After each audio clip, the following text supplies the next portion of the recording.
Swansea and Norwich on Friday then. So as of recording, we've got some extra information to use, and that is Norwich just drew against Millwall. As I mentioned earlier, that means now if we do win, we will be within the chance of going ahead of them if we win our game in hand. So a little bit extra to play for, if you like.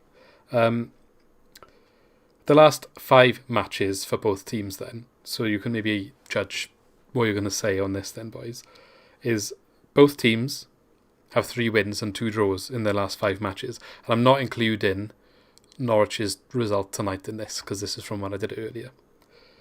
So Swansea have wins against Rotherham away, Barnsley away and Watford at home, draws with Brentford and Reading at home. And Norwich have wins against Bristol at home, Cardiff away and Barnsley at home, and draws against Middlesbrough and QPR at home. So they've had a lot of home games, 4 up to the last 5. However, and this might be positive for us, well, I say might be, I think it's 100% going to be positive for us. In the last game, other than tonight, Buendia got a red card against Middlesbrough, 2 yellow cards. However, it was his second suspension of the year, which means he has a 2-match ban. They can't appeal it because it was 2 yellows, so he's 100% out for our game. How much of an impact is that going to have? Oh, that's huge, isn't it? I think I read some sort of crazy stat the other day that he's one of the top creative midfielders in all of the top European leagues, or he's up there within the top 5. So I mean, take that out of any side, and it can only be advantage. It can only be an advantage for us. I think Friday's game is massive. I can't wait. I mean, I know there's still games to play after this, but I think it could really be a turning point in our season if we can nick a 1-0, or if we can not even nick a 1-0, if we can dominate the game and get the 3. I think it could be huge for our season moving forward. Yeah. Do you know, I just really hope that it's not another game like Brentford. Like, I really hope we don't go there looking for a draw or like not to lose. We go and try and win. And what I would love to see is like us to go out there and be like, do you know what? We know we were poor in our Brentford game, and we know we kind of got away with one, even though it paid off, all the tactics, whatever you want to say.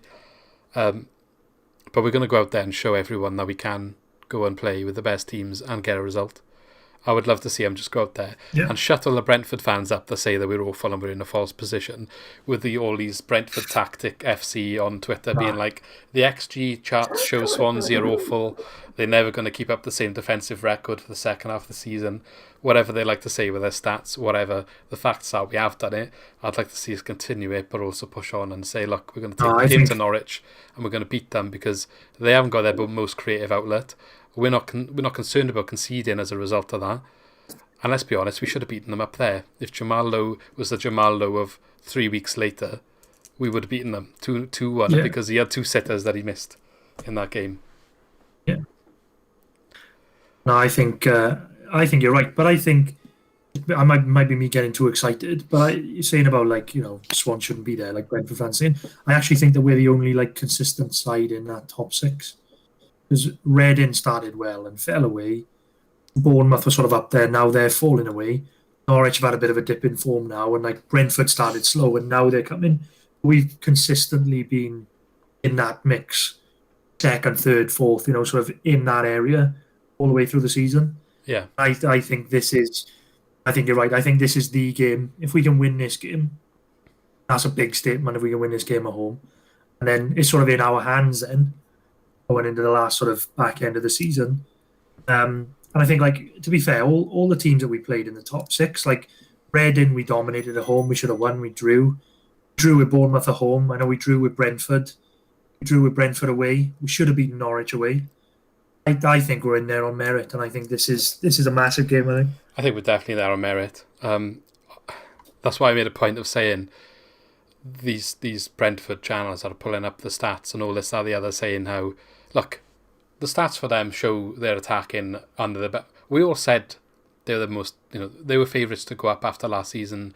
We all expected them to be where they are, challenging for the title, whatever. But don't discredit what we've done so far because the stats don't agree with it. I don't care what the XG says about how many chances we conceded. Our defence is there on merit. You can't say over the course of over half a season, only conceding 15 goals is luck. and it's going to change. Maybe we will concede a little bit more over the second half of the season, but it hasn't been luck up to this point. You make your own luck, don't you? You get in the right positions, you get the confidence, and you go for that block, and you make the block. And they're all playing with confidence at the moment, and the defence is working every week in, week out. I think we're on like 15 or 16 clean sheets as well, so it's not an accident. And I just really dislike when people try to say otherwise about that. But it's a side of the Swans you've never seen before. Like, we were Brentford before we went up to the Premier League.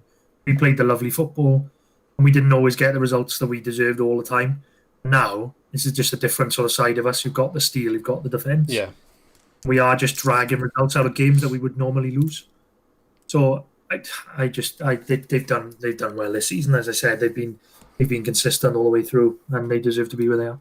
They battered us in that game, but last season, like, they battered us. I mean, they battered us in the match. They didn't batter us on the score.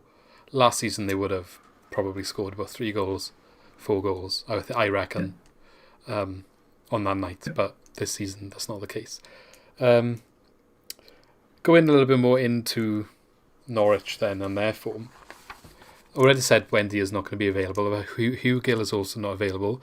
Timo Pukki is always going to start up front, so it's probably not a massive loss, but maybe off the bench he might have come on to change the game. That's not going to be available to them. I believe that's an injury.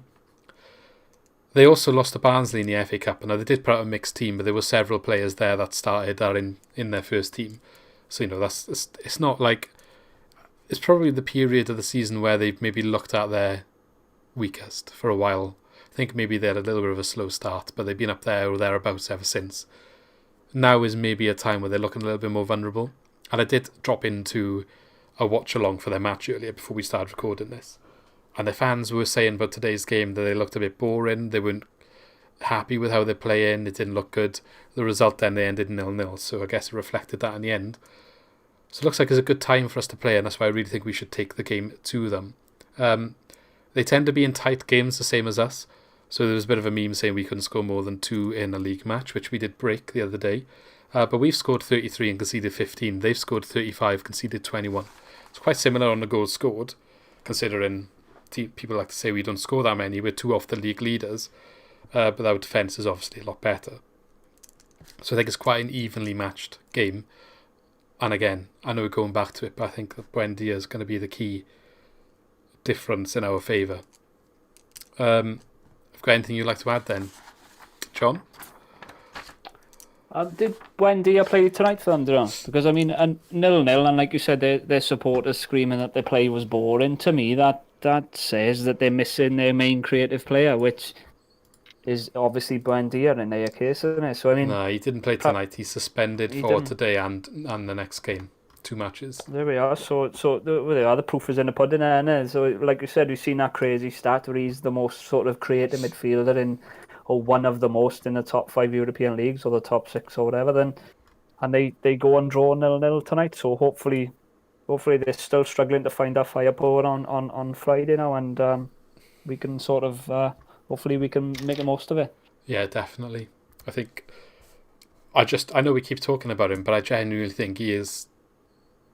That's the talking point for this game, and it's how they adapt to him not being there. They could prove us wrong, and we're talking in the post-match about how Timo Pukki has scored a hell of a goal, or I don't know, Todd Cantwell. I think he's another good player they've got, but most of their play does go through Buendia, and even Arsenal were linked with him recently. So there's definitely, there's definitely flame to that fire.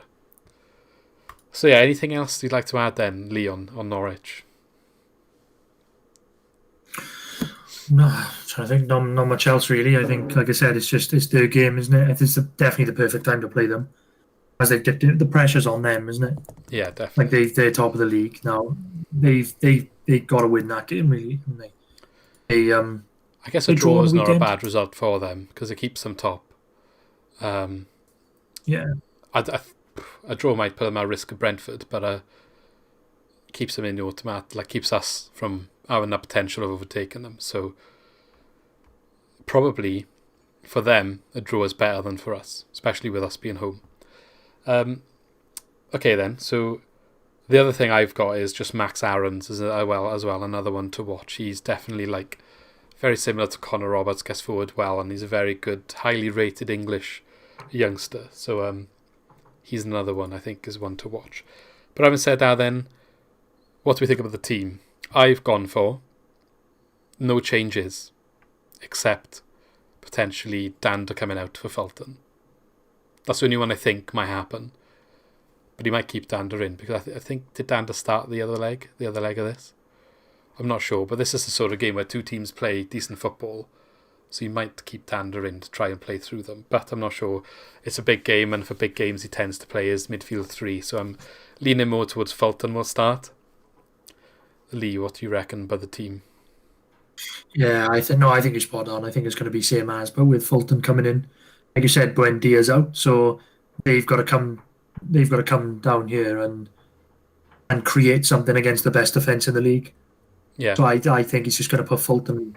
Is Smith still injured? I'm guessing he's probably still injured, is he? I didn't see how long he's out for, to be honest, but he wasn't on the bench for the last game, so I'm going to go with he's probably not going to start. I think, I think it'll be the same then. Just Fulton coming in with Horahan and Grimes in the middle, and I think it's just going to be on them. Can you break our defence down? And if you can't, then we're going to take our chances. I think that's what it's going to be like. I got a feeling as well, before John gives your team news, I haven't got this as confirmed. I'm assuming that Arriola's not going to be available, because his signing only got done yesterday. I don't think he was in Swansea. You've got to have 10 days isolation, haven't you, I think, coming from abroad. And it was quite late that it all went through, so I've got a feeling he's not going to be available. But again, I'm speculating there, but it looked like from his little interview he did, or like video that he did saying he was happy, it looked like he was like in an apartment, probably he wasn't at the training ground or anything. So, but yeah, John, your team? No, I'd go the same, boys. I don't think we need to make any changes, do we? I mean, I think Fulton does come in, especially after his cameo against Rotherham, that finish at the front post. Yeah. I mean, obviously he's not in the team to do that. So if he bags a goal and all the better. But yeah, I'd like to see Dander play, because we were just barking on about Norwich and missing that creative link, and that he is our creative in certain formations. He's that 10. He's the one that finds the pockets and can create things. So I'd love to see Dander play, but realistically, yeah, I think he'll go back to the tried and tested 3 and make us hard to break down. Speaking of Dander, he did have a quiet game against Rotherham, but he got an assist, and it wasn't like the assist was good. That knockdown from that low ball, like he was only. I know he was only passing to someone next to him, but the way that he like sort of feathered it down lightly into his path, I think it was a very clever assist. He's always got that touch of class. I think Dander in him. You might not see him all game, but then he will have that touch of class at some point during the game. So maybe that's why I'd be sort of leaning towards him coming off the bench, maybe at 0-0. If we're still 0-0, sort of potentially 60 minutes, bring him on, might create something. Yeah, definitely. I think we're all in agreement on that one then. Okay, so now is time for everyone's favourite moment. I'll have to get them off the other boys to add to our little table, but predictions. So I'll go with mine first, because I usually go last, but I've got mine here in front of me, so give you a little bit of time to, if you want to change your mind or whatever. But I've got 2-1 to Swans, big call. And the goal scorers are Andre Ayew and Ben Cabango. I really didn't know who to pick. I didn't know who to pick, because the Shen, the goal was around so well. I was going to pick him, but I was like, is he really going to score in 3 games in a row? I hope he does, but it's so hard to pick the goal scorers now, because they share him around so well, which I'm not criticising at all. But like before, you would always say, is Ayew going to get us our goals? But you just can't even say that anymore. Always, exactly. Yeah. But now it's just like the midfielders are chipping in, the wing backs are chipping in, the centre backs are chipping in. It's like, I don't know who's going to score. So that's who I've picked. I'm not changing it now. John, what have you gone for? I've been 1-1. I'm going to say 1-1. I'd love to say that I'm confident we're going to get 3 points, but I 1-1. I'm going to say 1-1. Carter Hoorhan in it. It's got to be. It's going to be about a 25-yard free kick, I reckon. Yeah, okay. That's no, I hope so. 1-1. I'd be happy with the point, boys. To be honest, Yeah, same. I'd be both, happy. I think both teams would be happy with the point. Yeah. So yeah, that's what I'm going for. I think so. Lee? Yeah, before we started, I was thinking draw, but then when we were talking about it, I sort of convinced myself that we're going to win now. So I think He's going to go I was thinking 2-1 as well. You went for I draw was thinking against 2-1 Rotherham. like you, but yeah, I know, it's a shocker that was. You can I go think I'm going to 2-1. go. I'll go 2-1 then because I think we will be 2-1, and I will say I think Horahan's going to get 3-3. I think Grimes again. I think he's going to get one because they seem to match each other at the moment. Competition in that midfield. Can you imagine it again? It's like one of them scores. You're like, do you know what? Nah, I'm going to score a better one. I'd love it. That can happen every game for the rest of the season, and I'll be happy.